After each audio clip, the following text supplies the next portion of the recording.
Hey guys, John Jacoby here, San Antonio's top realtor. Thanks for joining me on this three-part video series. I'm going to be sharing with you what I do successfully to market, to prospect, and follow up with leads and potential clients. So I hope to bring tons of value throughout this three-part video series.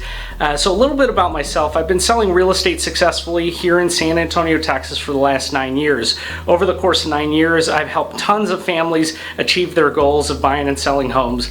So over the course of all that time, I've had a chance to really see what works and what doesn't work. So I'm going to boil it down to what the fundamentals are, what I typically use in my day-to-day business, and I hope to be able to help you achieve more and help you to sell more homes throughout the coming year. So John Jacoby, this three-part series, we're going to be going over marketing. How do you get the leads? How do you drive in business? And number two, it's prospecting. How do you call on those leads? And three, we're going to do a section on follow-up. Like they say, the fortune is in the follow-up. So come along with me. Let's start with part one, marketing.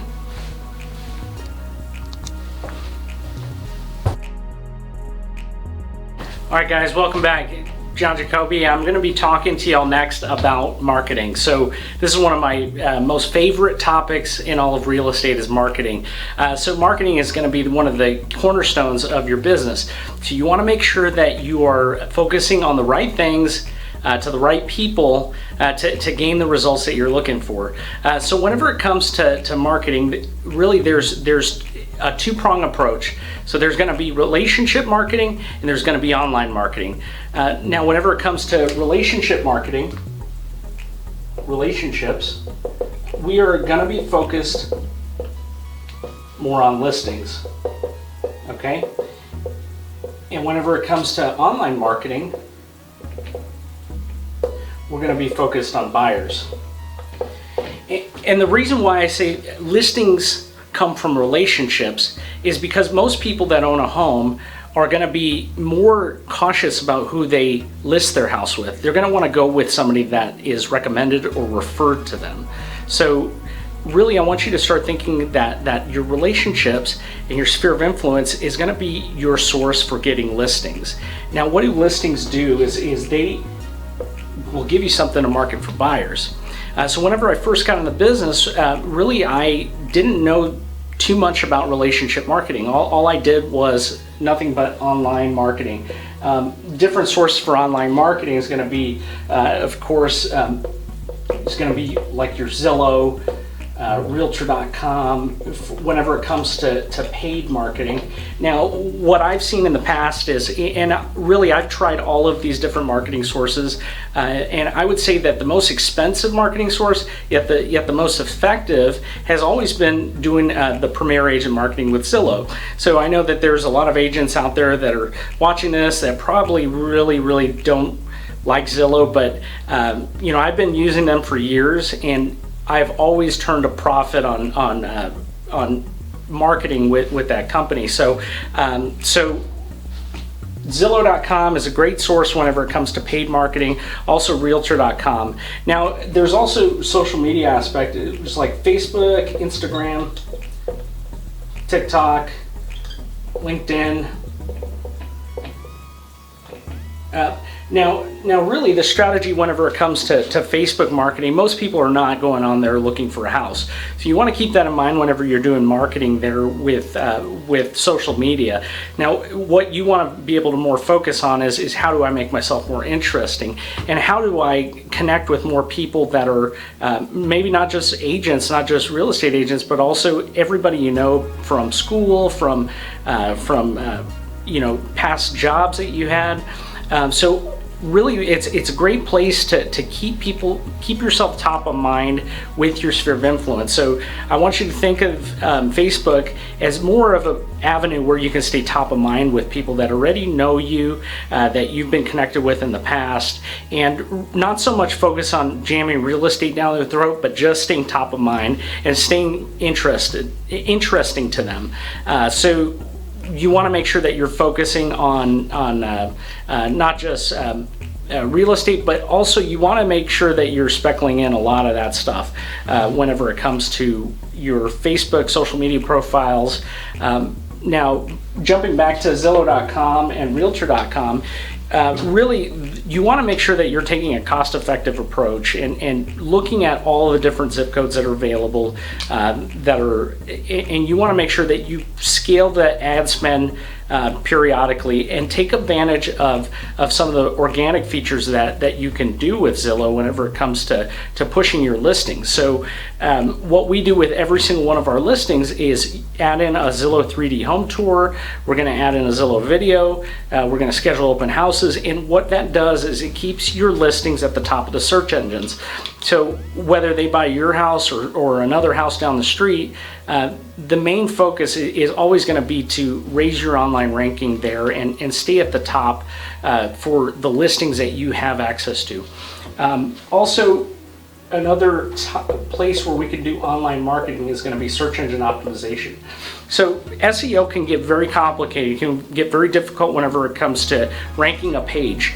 But whenever it comes to search engine optimization, this is going to be a great way to, over time, build up enough content, build up blog posts, build up neighborhood-specific pages, optimizing your YouTube page, creating enough content marketing. Now, that's going to be the most important thing whenever it comes to ranking a page on Google or YouTube, which is owned by Google. Is going to be the quality of the content, making sure that your readers, that people that are watching your stuff are completely engaged, and it's valuable content that is relevant to the keywords that you're trying to get yourself seen for. Now let's hop over here to relationship marketing. So whenever it comes to relationship marketing, again, everybody wants to get more listings, and really the best way, the most effective way that I've ever generated listings is going to be through relationship marketing. So like I mentioned earlier, whenever I first got in business, I really didn't know too much about what relationship marketing was or the power of doing this, but it's all about staying connected with the people. Now, if everybody is always just marketing on Facebook, on social media, we see a ton of real estate agents on there all the time. They are leaving a ton of money on the table by not focusing on the organic stuff whenever it comes to relationships. So with relationship marketing, some of the most important things that I do is going to be sending out evidence of success postcard. Now, what is evidence of success postcards? Evidence of success postcards is now, if you had a recent closing, you took a picture for Facebook, maybe consider putting that onto a postcard and then sending that out to your database. Now, who qualifies as somebody that's in your database? We're talking either past clients, a relationship that you've had in the past. Now, you want to make sure that you know when their birthday is. You want to make sure that you are sending them birthday cards, really using the old school method of sending mail, because nobody does it anymore, is going to help you stand out and stay top of mind. Now, anytime I ever open up the mailbox, what do I see is nothing but bills and people trying to sell me stuff. So keep that in mind is if you are just spreading goodwill. Another thing that I send out on I send this one actually on a quarterly basis. Quarterly letter of the heart. Now, whenever it comes to letter of the heart, now that one is once a quarter, every few months. I sit and write a letter, and what I try to do is bring something of goodwill or value to my past clients, to my friends, my old coworkers. And what you want to do in order for them to be as part of your mailing list, you want to make sure that they're an actual legitimate relationship. Maybe it's some extended family or just anybody that you feel is a valuable person within your sphere, within your circle of influence. You want to make sure you have their addresses. You want to know what their interests are. You want to make sure if if possible, you want to know what their birthday is. Now, whenever I was first building my my sphere of influence list, what I had to do was actually go on and look on the appraisal district and find everybody's addresses and go on to Facebook, and you can find what their birthdays are. That way we can put them on a birthday card program. So really, by staying top of mind with your sphere and your past clients, they're gonna have you in mind. And really every single time I've sent out like an evidence of success or a letter of the heart, I typically will get at least 1 or 2 solid referrals. So it allows you to have a systematic way of following up and reaching out to people, and consistently growing your sphere of influence in your list. So keep those in mind. Again, you have the 2 different avenues for marketing for agents. You have your online aspect. Some of the top things are ZillowRealtor.com if you want to pay to market. We have Facebook, Instagram, where you just want to focus on being interesting. Now, with that marketing source, really the most serious buyers that I get are people that I already know, that are either referring somebody or sending me a private message. Hey, we're thinking about buying a house, and or we're thinking we have so-and-so friend, or my uncle is buying a house, and so. Really, a lot of the gold whenever it comes to social media is going to not only be just like direct leads through your website, but also through people that already know you, that you're just reminding them. And then you have search engine optimization, which is making sure that you have great content, that it's relevant content to whatever keyword you're trying to rank on, and then putting it out there on places like YouTube, on just writing a blog post is going to help create a lot of SEO juice for your website. So keep those in mind whenever it comes to online marketing. Again, on the relationship side, again, we're focused on listings, and listings, of course, will give you some content to push for more buyer leads. But whenever it comes to listings, the 2 things that I like to do is monthly evidence of success postcard. Either we're sharing what the market is doing that month, or we're sharing a success that we had. We recently just hit Icon Agent for the 2nd time, so we're going to be shooting out a postcard to my whole list. You want to keep the list under 400 people so it's manageable. You can go through them and make sure that you're calling them and that you're mailing to them using the old school ways to keep in touch with your people. And then, of course, the quarterly letter of the heart. So letter of the heart allows you to bring some goodwill and value to your people. And we try to put that out at least once every quarter. So because of everything that's going on in the world with COVID-19, coronavirus, I put a list on my last letter of the heart was 10 things that you could do to stay motivated, to stay engaged throughout this whole pandemic and social distancing. So we put that out there, and I got a ton of great response of people that I hadn't heard from in a while were reaching out. Hey, John, I got your letter, and that typically will yield at least 1 or 2 solid referrals. And again, with that, you're just spreading goodwill. Of course, you have to give to, giving starts the receiving process. So sometimes, and with those, what I like to do is hand sign every one. And I don't talk too much about business in that, but I do put at the end, P.S. If any of your friends, family, coworkers are looking to buy or sell a home, just remember, I'm here to help. So again, this is our section, Marketing for Agents. Hope this was a ton of value. We're going to follow up this with our next section on prospecting. So I'll see you on section 2. All right, guys, welcome back. John Jacoby here. I hope you got a ton of value out of section 1, the marketing section. So in our next section here, we're going to be talking more about prospecting. So what is prospecting? Prospecting is the act of just calling your people, calling your leads back. So what really the goal is to number one, get as many leads or prospects as possible through marketing. So really, I think of marketing as more like pulling people into your sphere, pulling people to you, and then prospecting is the act of pushing. So now you're going to push into the marketplace and you're going to prospect for leads, for business, for opportunities, and referrals. So whenever it comes to prospecting, there are some key things that you have to keep in mind. So number one is going to be your mindset going into it. Mindset. So what is some things that you can do to improve your mindset? So some of the things that I do before I start prospecting each day is going to be number one is I like to listen to something inspirational or some good music to get me pumped up and ready to go. So music and mindset is so important whenever it comes to going into this, because most people get phone phobia. You know, they're scared. They get called they get scared to start picking up the phone and calling people. And really, the most important thing is initially is your mindset. So some of the things you can do is music, something inspirational,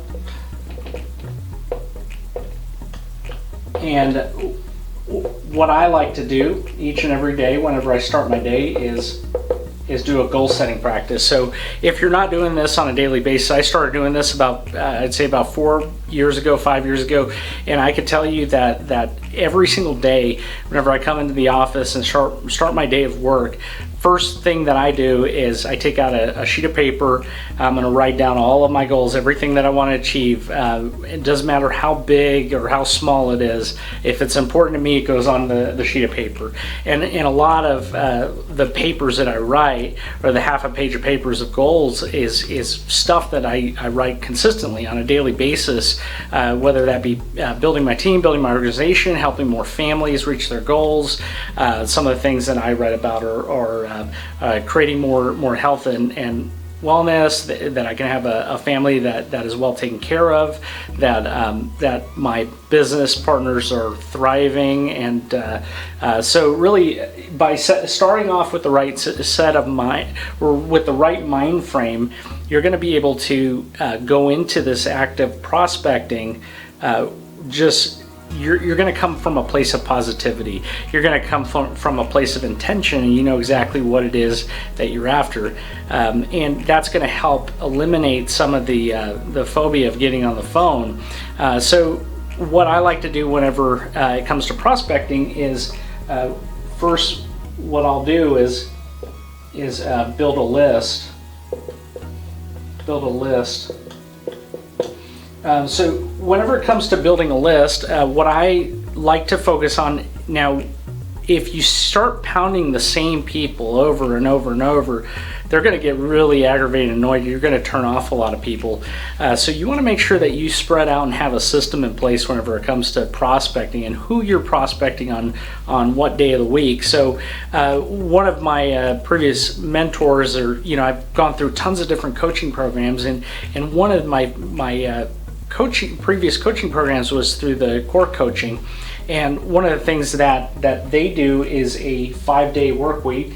So if we do Monday, Tuesday, Wednesday, Thursday, and Friday, you have your realtor theme day activity. So on Monday, what we're doing is we have on our database list our top 50s. So top 50 past clients, top 50 favorite people or referral partners. These are your VIP people that have referred you business in the past. And what we like to do is we split these up into lists of like 4 lists. And then you have like a week 1, 2, 3, and 4. Okay, so that way you're not pounding even your top 50s every single week, because that can get a little aggravating or annoying if, hey, it's Monday, John's going to call me. So to create a little variety, you have your top 50 list, and then you split it up into 4 weeks. So then each week you have your list of 10 to 12 people that you're going to call. You're just going to check in and really, this call is not all about business, but it's more about building the relationship. So going back to the relationship in section 1, this is how we can stay top of mind with the people that are most responsible for referring clients to us and for helping us to grow and build our business. These are the people that have sent you one or more referrals, your favorite people that or favorite past clients that you've had the best experience with, or it could be people that you have just recently closed on that you had a great experience with. So what you want to do is identify who your top 50s are, and then make sure that you're you're going to be more frequent with those Monday phone calls and calling those people on a monthly basis. Now Tuesdays is our listings and buyers status updates. Okay, so status updates. So anybody that has a deal that's in progress, whether we just list their house or we've had their house on the market for a month or a month and a half, what we try to do is follow up with those people on a weekly basis. So every Tuesday is reserved for Tuesday follow-ups. So it's a systematic way of letting people know where their transaction's at in process. And what that does actually is it eliminates a lot of the random questions, phone calls, hey, where are we at on my listing? And now if you're calling somebody on a weekly basis, just say, hey, I don't really have any update for you right now, or it's a lot easier whenever it comes to, like, especially with listings, it's a lot easier whenever it comes to, hey, we last 3 weeks we haven't had any offers yet. Maybe it's time to start considering a price adjustment. So if you are calling and keeping in touch with people on a weekly basis, it's going to be a lot easier to mitigate the random problems that pop up or the questions that somebody has. So a lot of times people may have things that are in the back of their mind that are bothering them, and you want to just be proactive about keeping in touch with your buyers that are under contract, buyers that are looking, that are actively searching, also with anybody that has a house that's listed on the market. You want to make sure that you're touching base just to let them know, hey, just giving them a pulse on their deal, so that way they know that you've got their back, and it's going to eliminate a lot of questions that they may have. And ultimately, it's going to improve the customer experience, so that way they feel confident whenever it comes time to give you a referral or send their friend or family member to work with you, because you had their back and you were just following up and letting them know where they're at. So keep that in mind. Tuesday is a day that I reserve for follow-up calls or status update calls. Now Wednesday, this is your day for old and new leads. Okay, so what I do is I keep a spreadsheet. Now you can use Google Sheets, or my team and I, we use a tool called Airtable, or even just using your MLS. So anytime I get a new buyer lead or a seller lead, typically we are setting those people up on an automated search. And what I do is I go back and there's a feature, at least in our MLS, where you can go in and sort who has been actively looking at that list. So what I do is anybody I see that's really keeping a close eye, I know those people are serious. What I do is I call through all of those old, and then I'll scrub back through and then start following up with old and new leads. And by not doing this consistently, not doing this like where you're pounding them every 2 days or 3 days, maybe they're just busy, maybe they're have other things going on. But if you put in a systematic way where okay, Wednesdays I'm going to call old and new leads, and we're just going to touch base. We're going to see how they're doing, see how their home search is coming along, see if anything has changed, And this allows us to not be overbearing with the follow-up that we give to the leads, but also have a systematic way to kind of go back and really focusing on the people that have that you can see that are actively looking at what you're sending them. That's who I like to call on old and new lead day, and that is probably the most important, powerful day for prospecting. Is a Wednesday. So on our next section, I'm going to be giving you some tips and strategies for following up with people so we can keep it fresh, keep it interesting. And so I'm really looking forward to the next section on follow-up. Okay, so Thursday, now you have your 400 person database. Thursday is all about what we do is letter of the week. All right, so if you have a list of say 300-400 people that you've put together, that you're diligent about putting together that sphere of influence list, now what you want to do is call everybody with an A name one week, call everybody with a B name the next week, and call everybody with a C, so on and so forth, all the way to the end. And what this does is it gives you a way to make sure that you are touching everybody on your list, or at least touching base, and have a systematic way where you can reach back out. And what it does is after you cycle through the entire list of everybody in your list, A to Z, you end up calling everybody on your database list at least 2 times in a year. So again, with top 50s on Mondays, you are calling those people more frequently, once a month. With Thursday letter of the week, you're calling them once or twice a year, once every 6 months. So at least it allows you to get a pulse on what they're up to.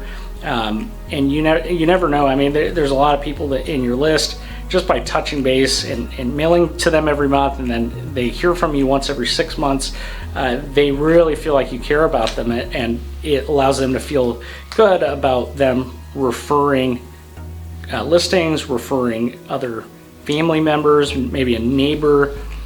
So really it's all about building the relationships on the 4 principles. So we'll kind of go over that next. Okay, so Friday is your whale day. Okay, so what are whales? Whales are anybody that has the ability to send you 4 or more referrals in a year. So who are the whales? These are your builders, these are your attorneys, these are your financial advisors, people that are extremely well connected. Now, also this is like your cold calling day.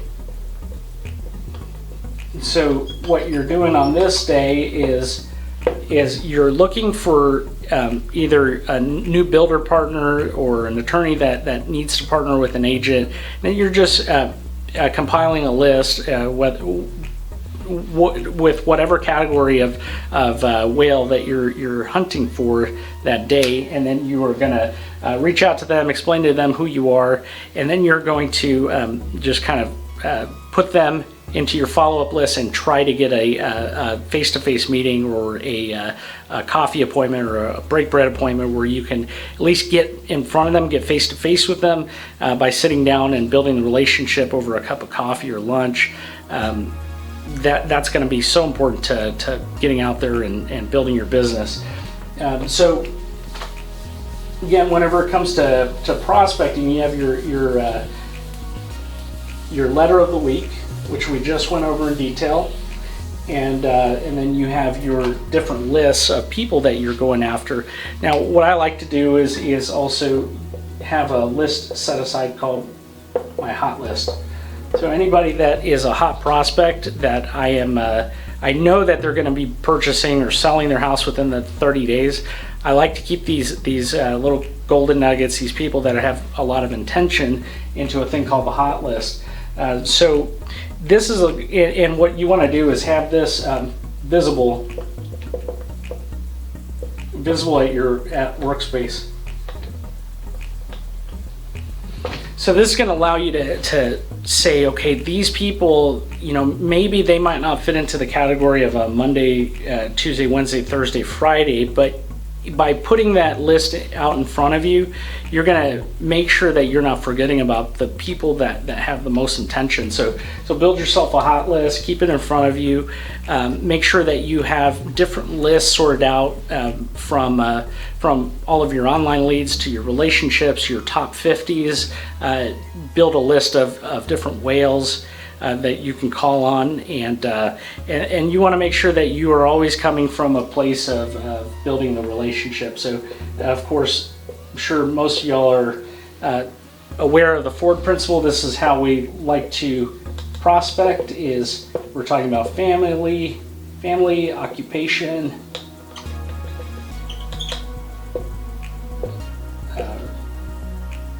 relationships, and dreams. Oh. Recreation and dreams. Okay, so Ford principle. So whenever we're prospecting, we are number one, focusing on building the relationship. So you do that by, hey, so Jim, how's your family? How's your mom doing? How's your little one? Are they still going to school? How are they doing? So asking questions like that is building on family. Occupation, hey, how are things going at work right now? Are you guys still seeing a lot of business coming through with everything that's going on in the world today? How's your business doing? And making it all about you, like how are you doing? People love to talk about themselves whenever it comes to these Ford principles. Recreation, what's the first thing you're going to do when the quarantine is over? What are you guys planning on doing any vacations, or have you guys got out of the house at all? So building the relationship on recreation, like what do you like to do? And people love talking about what they like to do outside of their work. Dreams, okay, so what are your goals for this coming year? What are you focusing on at work right now? What are you looking forward to in life? You got any trips or vacations lined up? Questions like that are going to help you focus on dreams.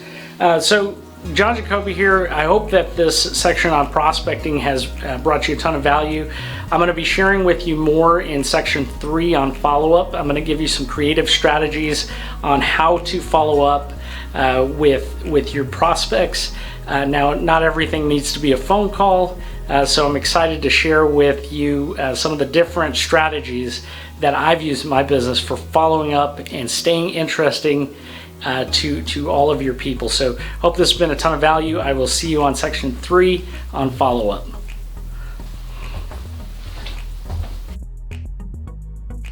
Hey guys, welcome back. John Jacoby here. Hope the first 2 sections were very helpful for you. We're going to be going over in section 3 here some different ways that you can follow up with your clients to keep it fresh, keep it interesting, and keep people engaged. Now, in section 1, we went through marketing, which is all about how you get more people into your sphere, how you do the relationship marketing, and how you do some online marketing tactics. Now, in section 2, we went over prospecting, which is the active way to go out there and hunt for business, go out there and find people who are interested in our services as real estate agents. And now in section 3, now that we've gathered and gotten the leads, and we have people that are interested and engaged, now we have to keep them engaged. So one of the things that I always remember is the fortune is in the follow-up. So it's all about the follow-up. When we're prospecting on agents, we want to make sure that we are not just pounding them with the same old message every single time. So having a variety of ways to follow up is so important when we're dealing with the customers and the clients here. So when we get a lead and they're interested in purchasing a home, the first step that I would recommend is getting them on some kind of automated drip campaign. So I'm going to jot that down here is some kind of automated drip. And Now, as an agent, we're always busy. We're running around the field. We're helping our clients. We're in and out of appointments all the time. So it's very difficult to continuously look for a specific client every single day. So one of the nifty features that is available in our MLS account, and probably yours as well, also in any of our websites, is going to be a way where we can preload a search for each client, and that's going to be the first thing that we want to do to make sure that we are following up automatically, consistently, and we are staying top of mind with our most active clients. So first thing we're going to do is automate drip, and also now one key thing that we do with each and every client is we make sure that every single one is put on not only the drip, but as soon as we get off the phone call with them, you want to follow it up with a text and email. So one way that I've had very good success is now we all have smartphones, and one of the best ways to build connection with a new client is right after you get off the line with them is to shoot a video message and let them know, hey, it's John Jacoby. It was a pleasure talking with you. I look forward to helping you and your family out with your upcoming home purchase. Just wanted to let you know, put a face to the name, and shoot this quick video message to you. So if you need anything at all, feel free to reach out to me, and look forward to meeting with you very soon. So by putting a personal touch on it, personal touch with video text messaging, this is a great way to get that FaceTime and to start building a human connection with somebody immediately after you get the lead. After you've done the marketing, you get the lead, and one of the most powerful things that I've had success with is right after you get off the line is to send them a personal text message, personal video text message. And that helps to establish rapport on a deeper level, and I think that's really important. So another aspect of follow-up is we don't want to don't over contact people. So you want to make sure that you are able to 1 to 2 times a week, I would say, is the max that you want to go. 1 to 2 times a week, because what tends to happen is when you are continuously pounding on the exact same people, they're going to get really annoyed and frustrated with that. So you want to make sure that you have, just like in section 2, a consistent way to follow up, but where you're not overly bearing on your potential prospects. So that way you are just checking in to see how they're doing, if they need help with anything, and you're not just pounding them to get in front of them. And there's been instances where I have continuously followed up with people in the past, and sometimes you want to always make sure that you leave a voicemail. I recommend every single time you call a lead, they don't answer, you want to make sure that every single point of contact you always leave a voicemail. Always leave a message.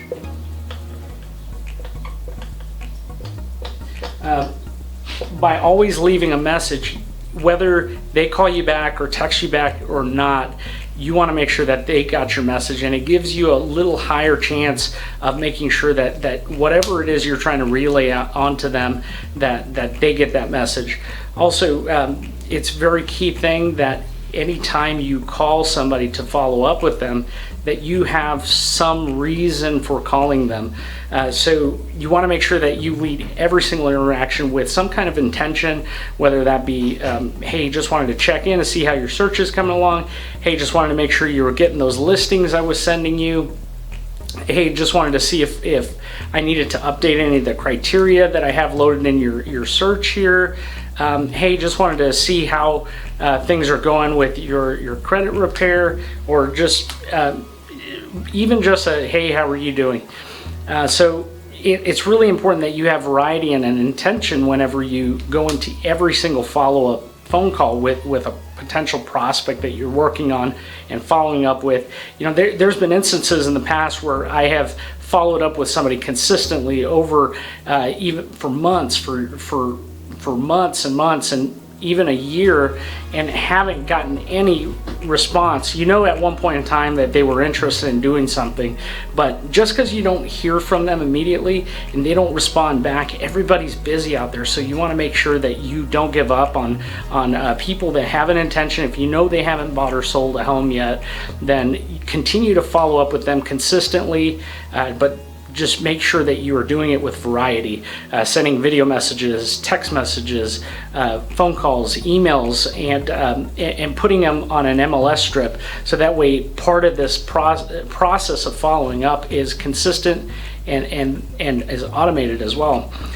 So now if you have a website, then chances are you have the ability to capture leads on that website, and you want to make sure that if there is an automation feature to put different messaging, now you set that up, and that way, you know, there's been instances in the past where we'll get a lead, they won't respond to a text message or phone call, but then they get stuck on a drip campaign, and then 5 weeks later then we get an email back, and then that triggers a series of events that gets us to the meeting.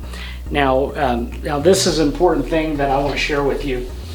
So one thing that I've always said is if you can get the meeting, you can get the sale. So I'm going to write that down for you, and I think this is an important thing. Get the meeting, get the sale.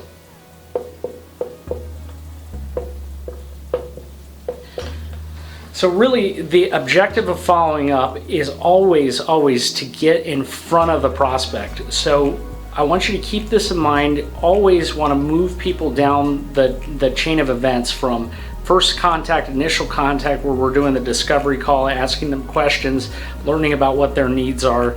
You want to make sure that you have a list of questions that you master and that you absorb in your mind. So when you make initial contact and you follow up with that lead immediately, you're able to start asking the right questions to gather the information that you need to be able to help your prospect. But always, we want to be shooting for the meeting. So now I know that there's a lot of agents out there that say, oh, I won't meet with anybody until they're pre-approved, or I won't meet with anybody unless that they're really serious. Now, there's been several instances where I've gone out to meet with a prospect that hasn't been pre-approved. Of course, we're asking them the initial questions, say, hey, how's your credit? Or is this the right time frame for you? But the first most important thing is you have to get in front of that prospect, because there's a lot of people out there that maybe don't want to get pre-approved right away. Maybe they're just looking to you know, I wouldn't say waste your time, but maybe they just need to make sure that you're the right agent for them. And by showing a little bit of intention and doing one single meeting with somebody to kind of go over their needs a little further, maybe show them one house, that's going to move them down the pathway to getting towards the transaction. So I always want you to think, how can I get in front of this person that I'm talking to? And if you can get the meeting, 9 times out of 10 you can get the sale. So I wouldn't say go after anybody and everybody to get a meeting, but if you have a gut feeling that this person is a legitimate buyer or seller, you do whatever it takes to get in front of them and get the meeting. And by doing that little bit of FaceTime, whether they're pre-qualified or not, you're going to move them down, and your likelihood of closing that deal is going to be way higher. So this is a very important point. If you can get the meeting, you can get the sale. And of course, when you are when it comes to follow-up as well, you want to make sure that you have processes and systems in place to follow up with clients, not only leads and prospects, but even past clients. There's been so many instances where I've closed a transaction with somebody, and because we have these processes in place, like sending out the monthly evidence of success or sending out the letter of the heart, there's a lot of clients that maybe I've served 2 or 3 years ago, 4 or 5 years ago, and because I was diligent about following up with those letters, then the time comes where they need to buy or sell again. So it's very important that you want to make sure and keeping close contact with even your past clients even after the sale, and you have a exact systematic process. Of course, in section 2 we talked about the systematic process that we use to stay top of mind with all of our past clients. So a big part of follow-up is making sure that you haven't forgotten about the people that you've served already in the past. Sometimes those are going to be your biggest way for generating new business. So again, this is John Jacoby out of San Antonio, Texas. I hope that this 3-part series has been tremendously helpful for you. If you ever have a client that is looking in the San Antonio, Texas market, would love to be a resource and would love to partner with you and as a referral agent. Of course, myself, my team, we are all throughout the city. So if there's a client need you have or somebody that is coming down this way, don't hesitate to reach out to me. Would love to chat with you and make sure we're a good fit. And if I can ever do anything to help you out or help you have any questions over this content, please don't hesitate to reach out to me directly. My cell phone number here is 210-857-6942. Again, John Jacoby, Icon Agent, eXp Realty, San Antonio, Texas. Thank you guys for tuning in.